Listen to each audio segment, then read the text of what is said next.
English medium అనేది ప్రభుత్వ, private, corporate ఏ పాఠశాలకు పోయినా, ఏ తల్లిదండ్రుని అడిగినా ఇంగ్లీష్ మీడియం అని ప్రతి విద్యార్థిని కూడా ఇంగ్లీష్ మీడియంలో చేర్పించడానికే ఇష్టపడుతున్నారు. మరి ఇంగ్లీష్ మీడియంలో చేర్పించాలంటే ప్రైవేటు, కార్పొరేటు పాఠశాలల్లో లక్షల ఫీజులు కూడా కట్టాల్సి వస్తుందని చెప్పేసి ప్రభుత్వ పాఠశాలలో కూడా ఇంగ్లీష్ మీడియాన్ని ప్రవేశపెట్టడం జరిగింది. మరి అక్కడైనా ఇక్కడైనా ఇంగ్లీష్ విద్య అందుతుందా అంటే చాలా లోపాలు ఉన్నాయి. మరి ఈ ప్రభుత్వ పాఠశాలలకు వచ్చినట్టయితే ప్రతి ఉపాధ్యాయుడు, ఎక్కువ శాతం ఉపాధ్యాయులు మరి తెలుగు మీడియం బ్యాక్గ్రౌండ్ నుంచి రావడం, వాళ్ళు ఇంగ్లీష్లో మాట్లాడలేకపోవడం, తర్వాత సరైన స్టాఫ్ లేకపోవడం, ఇలాంటి కొన్ని పరిణామాలు జరుగుతున్నాయి. తర్వాత మరి ప్రైవేట్ పాఠశాలలో చూసినట్టయితే అక్కడ లక్షల కొద్ది ఫీజులు, సరే అంత క్వాలిఫైడ్ టీచర్స్ కాకుండా ఏదో బట్లర్ ఇంగ్లీష్ అదో ఏదో ఒకటి మాట్లాడుతూ పిల్లలకు మరి పాఠాలు అయితే చెప్పుకుంటూ పోతున్న పరిస్థితి. పోతే కొంత కార్పొరేట్ పాఠశాలలో కొంత క్వాలిఫైడ్ టీచర్స్ ఎవరైనా కొంత ఉండి కానీ అక్కడ సరే నుంచే లక్షల ఫీజులు చెల్లించాల్సి రావడం.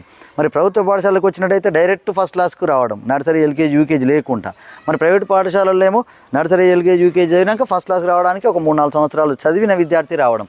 ఇలా బలాలు బలహీనతలు ఉన్నాయి. ప్రభుత్వ పాఠశాలకు వచ్చే విద్యార్థులకు తల్లిదండ్రులు అక్కడ ఇంగ్లీష్ అట్మాస్ఫియర్ లేదు, తల్లిదండ్రులు ఎవరికి ఇంగ్లీషు రాదు, వాళ్ళకి ఏదైనా హోంవర్క్లో సాయం చేయలేరు, ఎక్కడ కూడా సాయం చేయలేరు. అలా మరి ప్రభుత్వ పాఠశాలలో చదివే విద్యార్థులకు ఇంగ్లీష్ ఎక్స్పోజర్ లేదు. అలాంటి మరి ఇంగ్లీష్ అట్మాస్ఫియర్ లేకపోవడం వల్ల చాలా ఇబ్బందులు అయితే పడుతున్నారు. తర్వాత ఏదైనా ఒక అంశాన్ని సొంతంగా రాయలేకపోతున్నారు, సొంతంగా చెప్పాలి, అసలు వాళ్ళ సృజనాత్మక క్రియేటివిటీ మొత్తం మీద అణచివేయబడుతుంది, వాళ్ళను ఆలోచించే పరిస్థితి లేదు. అదే ప్రైవేట్ పాఠశాలలో కూడా అదే పరిస్థితి. ఏ క్వశ్చన్ ఎందుకు అనేది జస్ట్ బయట చేయడమో లేదా దాన్ని చదవటమో ఇలా చేస్తున్నారు. కానీ ఆ ఇంగ్లీష్లో మరి క్వాలిటీ ఎడ్యుకేషన్ అయితే అందట్లేదు. పిల్లల యొక్క సృజనాత్మకత మొత్తం మీద తుడిచిపెట్టుకుపోతున్న పరిస్థితి అయితే ఉంది. కాబట్టి సరే ఏదేమైనా ఇంగ్లీష్ మీడియము ప్రవేశపెట్టినంత మాత్రాన నాణ్యమైన quality education, standard education, it is only one language, అది ఒక భాష మాత్రమే.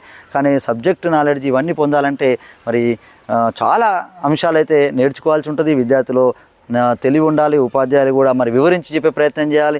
ఇలాంటి ఈ వివరించే ప్రయత్నం కానీ మంచి భాషలో మాట్లాడితేనే అర్థం కాదు. అది ఇంగ్లీష్లో నువ్వు ఏదో భాషలో అతని తెలియని భాషలో మాట్లాడి మరి దానికి అర్థం చెప్పడం అంటే అంత ఈజీగా. అనేక నష్టాలు కూడా ఇంగ్లీష్ మీడియంలో ఉన్నాయి. ఉపాధ్యాయులు బాగా ఫ్లూయెన్సీగా పర్ఫెక్ట్గా ఉండి వివిధ ఎగ్జాంపుల్స్ ఇవ్వగలిగిన స్థితిలో ఉంటే మరి కొంత విద్యార్థులలో కూడా కొంత ఇంగ్లీష్ లాంగ్వేజ్ నాలెడ్జ్ ఉంటే మనం ఈజీగా ఏ కాన్సెప్ట్నైనా సైన్స్, మ్యాథ్స్, మిగతా సబ్జెక్టులను కూడా మంచిగా నేర్పొచ్చు. కాబట్టి ఇంగ్లీష్ మీడియం అనే విషయంలో ప్రభుత్వాలు కూడా పూర్తిగా ఆలోచించి ఏది విద్యార్థులకు అనుకూలం, ఏది మరి మంచి స్టాండర్డ్ ఎడ్యుకేషన్ను ఇస్తుందనేది అందరం ఆలోచించాల్సిన అవసరం అయితే ఉంది.